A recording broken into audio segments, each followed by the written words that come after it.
২০২৬ সালের ফেব্রুয়ারির শুরুতে নির্বাচন।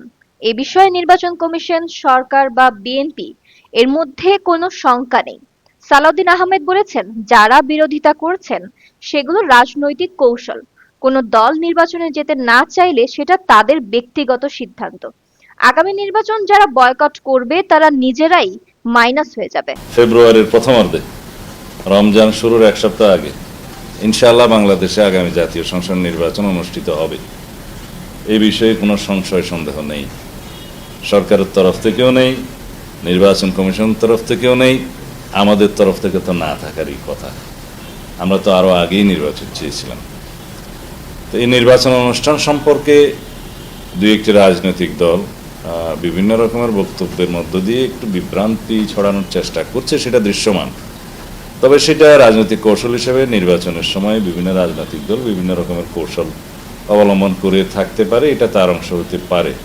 তবে আমাদের আহ্বান থাকবে, আমরা ফ্যাসিবাদ বিরোধী জাতীয় ঐক্য যেটা সৃষ্টি হয়েছে সেটাকে শক্তিতে পরিণত করে আগামী দিনে সুষ্ঠু, শান্তিপূর্ণ, গণতান্ত্রিক প্রক্রিয়া একটা নির্বাচন অনুষ্ঠান করি এবং এই জাতির প্রত্যাশা, শহীদের প্রত্যাশা, আমাদের অঙ্গীকার অনুসারে একটা শক্তিশালী গণতান্ত্রিক রাষ্ট্র নির্মাণ করি এবং যেটা বাংলাদেশের বর্তমানে সবচেয়ে অগ্রাধিকার এবং আমরা মনে করি বাংলাদেশের রাজনৈতিক জীবনে এটা একটি ঐতিহাসিক ঘটনা হবে। সারা পৃথিবীর মধ্যে দৃষ্টান্ত স্থাপনকারী একটা সুষ্ঠু, শান্তিপূর্ণ অবাধ নির্বাচন হবে।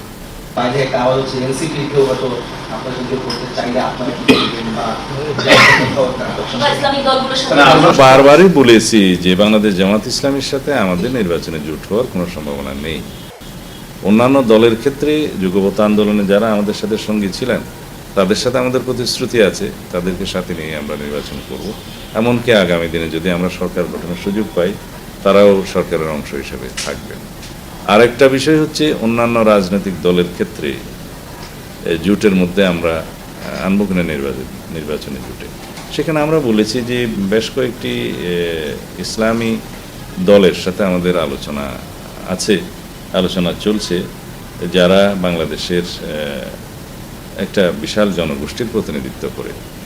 আর বাংলাদেশের মানুষের প্রতি আমাদের একটা বিশ্বাস এবং আস্থা আছে যে জাতীয়তাবাদী দলের আদর্শ হিসেবে আমরা ইসলামী মূল্যবোধে বিশ্বাস করি।